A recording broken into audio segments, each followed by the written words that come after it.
The Penny Dreadful 500 is coming up on August 15th. This free-to-enter tournament features 500 tickets and prizes, and the glory of having your name listed forever on the Penny Dreadful website. In this video, I'm going to walk through 7 decks that I think would be good choices for the event. All of these decks, with one minor exception, cost less than 5 tickets and can be rented in their entirety with the free Card Hoarder loan program.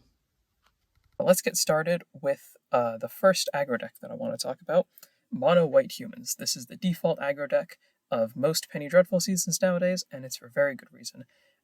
You have your 2 main human payoffs, being Champion of the Parish and Thalia's Lieutenant, that are both fantastic aggressive creatures for applying pressure. They give you tons of stats for their mana cost, and then you fill out the deck with a bunch of cheap humans that are all fine as well. You get to take advantage of the great synergy between Benevolent Bodyguard and Luris, because you get to play Luris Companion, and Dauntless Bodyguard can do a similar thing. You get to play Thalia for some disruption, and then you get a number of good sideboard options like Sanctifier Onvec to help against graveyard decks, or just any deck running black or red removal. Dimensional Exile for some answers to creatures, some protection, and some anti-combo cards like Silence. I think Humans is always a great deck. I think it's often a little bit underrated just because it's been around for a while. But if you want to play an aggro deck, I think this is a great choice. You are a little weak to some of the black cards like Plague Engineer or Path of Peril. But you are very good against most of the other aggro decks and many of the combo decks because you apply a fast clock, and cards like Thalia and Silence can be really hard for those decks to beat. The next deck I want to look at is Boros Legends. This deck is very similar to Humans, and that is a creature-based aggro deck. The main difference is that instead of having Champion of the Parish and Thalia's Lieutenant as your best payoffs, you have Flowering of the White Tree and Mary Esquire of Rohan. Flowering of the White Tree is easily the best card in this deck. It applies just a ton of pressure. It adds so many stats to your board for just 2 mana, and also makes your creatures resilient to removal. There's a common curve of playing Flowering on 2 or on 3 and buffing your creatures, and you can easily get turn 4 kills off of that if you have a good curve otherwise. The mana base is a little bit worse because this is a 2-color deck. We have a couple of dual lands, Inspiring Vantage and Battlefield Forged, as well as getting to use Paws of Heroes, because almost every card in this deck, including Flowering of the White Tree, is legendary. You're going to be a little bit worse against Humans, but you're going to be better versus cards like Plague Engineer, because not all your creatures share a type. But overall, you're going to have a similar matchup spread. One card that this deck does get that the Mono White Humans deck doesn't have is access to Price of Progress out of the sideboard, which can be one of your best cards against any 3-color decks that run around. There aren't a lot of those, but if you do happen to play against one, Price of Progress is often one of the best cards you can draw, so having that in the sideboard is nice, and you also have a Luris Companion like Humans. The next deck that I want to talk about is Bant Nadu with Collector's Cage. This is really a mid-range deck. You do have the combo of Nadu and Hex Parasite, which is our best free targeter in the format. If you're against any deck that isn't pressuring your life total, this will draw you a lot of cards, and if you do it early, will often win you the game. But outside of that, this is largely just a moderately aggressive and interactive Bant deck. We've got some decent 2-drop creatures like Pippin and Luminarch Aspirant, Spellquiller for some interaction. Whiskerveil Forerunner does also synergize with a lot of the targeters in this deck.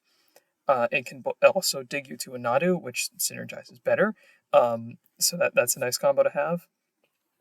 But for the most part, you're just looking to get on board early and maybe assemble a combo, maybe not, and otherwise just pressure your opponent and kill them. There are no infinite combos in this deck with Nadu. There are just a bunch of ways to target it once or twice a turn to get some great card advantage. We have some targeting lands as well, like Minamo and Okina. This deck, being a 3-color deck, can be weak to Price of Progress, but I don't think that will be an especially popular card, and the rest of the deck tends to be good against decks that play Price of Progress, so it can be a bit swingy in those matchups. In general, this deck has very even matchups across the board. You can see, based on the sideboard, you've got things like Worship, against creature decks, Sanctifier on Vec against graveyard decks, Spell Pierce against any sort of non-creature based deck. So you can do a lot of different things, you can play a lot of different roles, and this is what lets you have game against almost anything that your opponent could bring.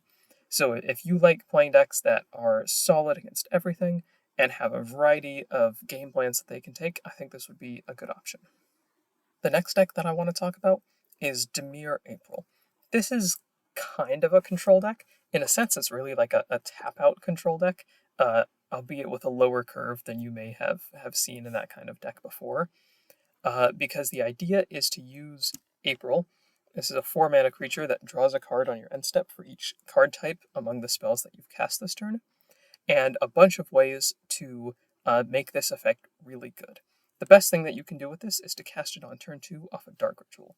April is one of, if not the best Dark Ritual targets in the format, and getting this effect down on turn 2 means you're going to get a lot of card advantage over the course of the game. On the turn you play it, you already get your 2 cards back, so you're definitely going to be up a card after that interaction.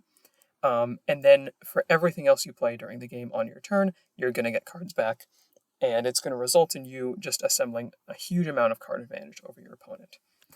This deck also synergizes well with Profane Tutor, which you can suspend on turn 2 and then tutor for April on turn 4, and it'll count as a sorcery that you cast, so that'll get you an extra card.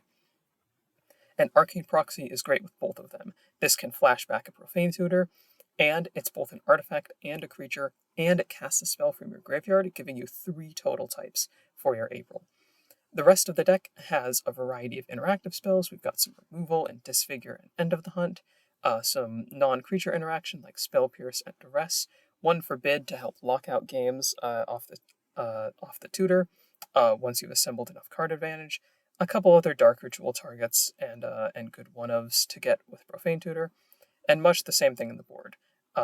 Some additional copies of Path of Peril and Spell Pierce to help against aggressive and control decks, respectively, and then some various one-ofs that you might like, things like Court of Lochthwain or Deadly Cover-Up to deal with specific matchups or specific problems.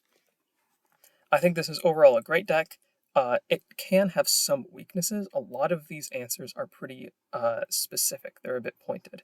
For example, having 4 Path of Perils and 4 Disfigures total means that certain creatures are going to be a lot harder to deal with, and certain combo decks, especially ones that may not be vulnerable to Duress, could be problematic because this deck does not win games quickly. But on the whole, this deck is very consistent and very powerful, and I think if you're looking for a blue control deck, while this is maybe not the most traditional one, I think it's an excellent option. Moving into the combo decks, this is really a combo control deck, so I think it fits nicely in between. This is Izzet Twin.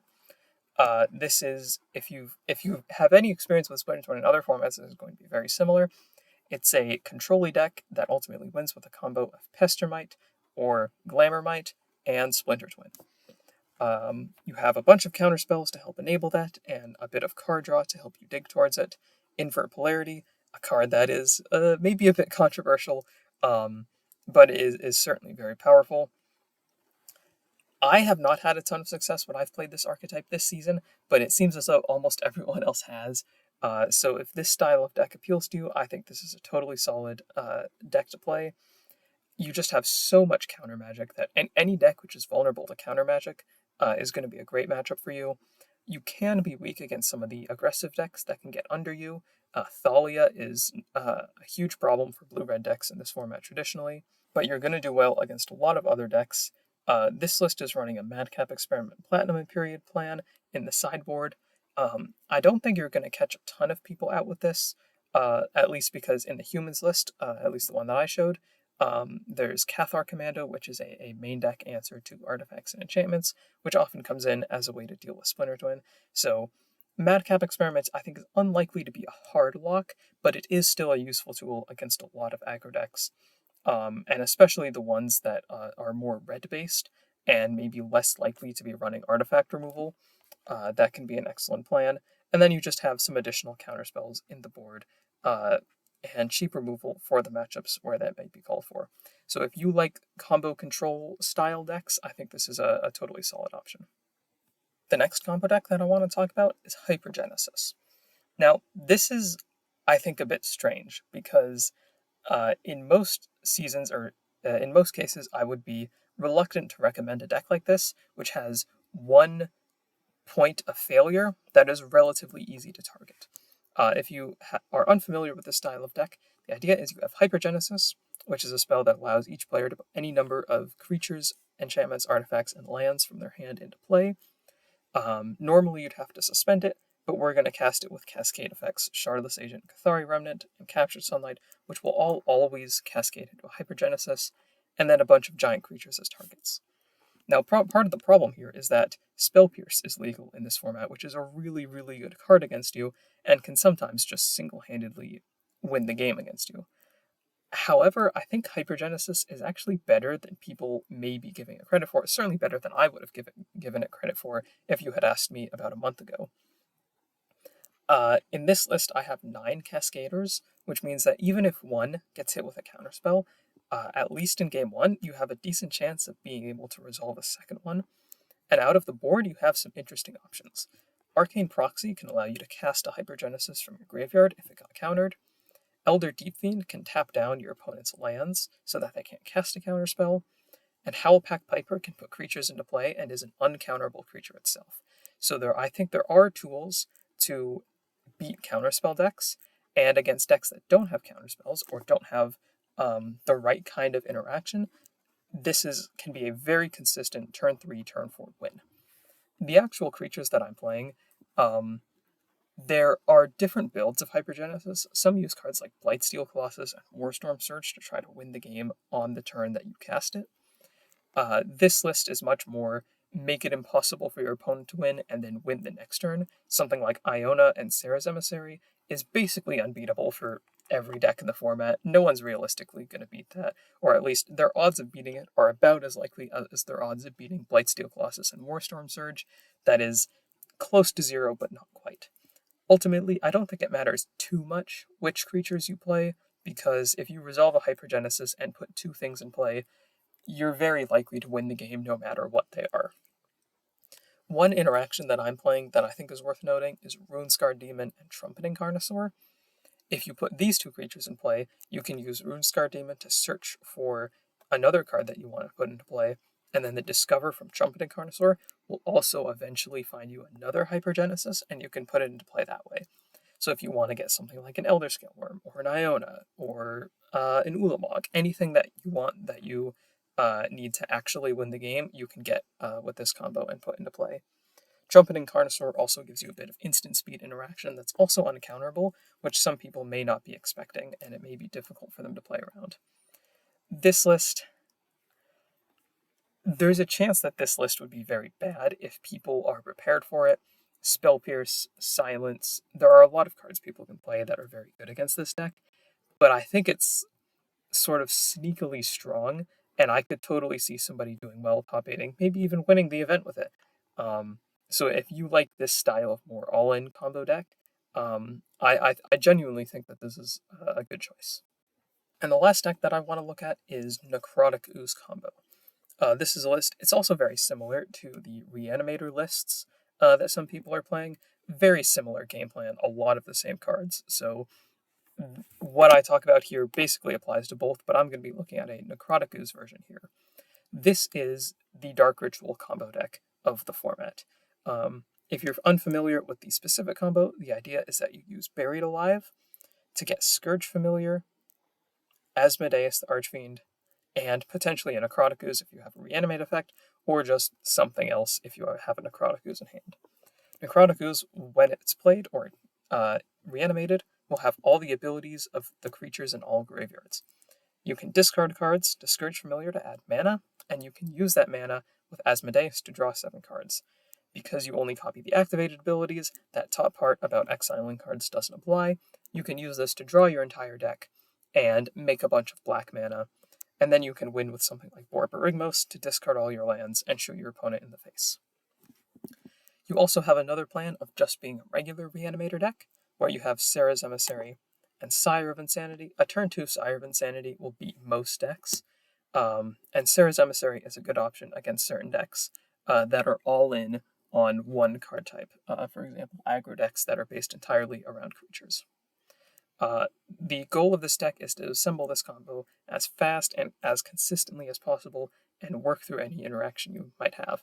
So you see the Duress is here to do that, Profane Tutor to help you find the right pieces, a fair amount of redundancy between Unmarked Grave and Buried Alive for getting creatures in the graveyard, Persist and Priest of Fell Rites for reanimating them.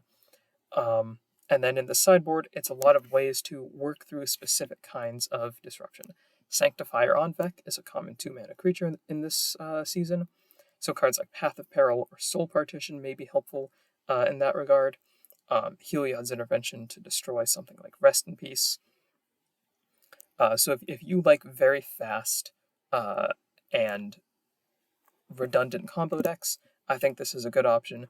But just know that a lot of people will probably have hate for you, and you can also be vulnerable to draws where you just can't put together all your pieces or can't put them together fast enough, in which case a lot of the cards in the deck won't really do anything if you can't get that final piece to bring it all together and win the game.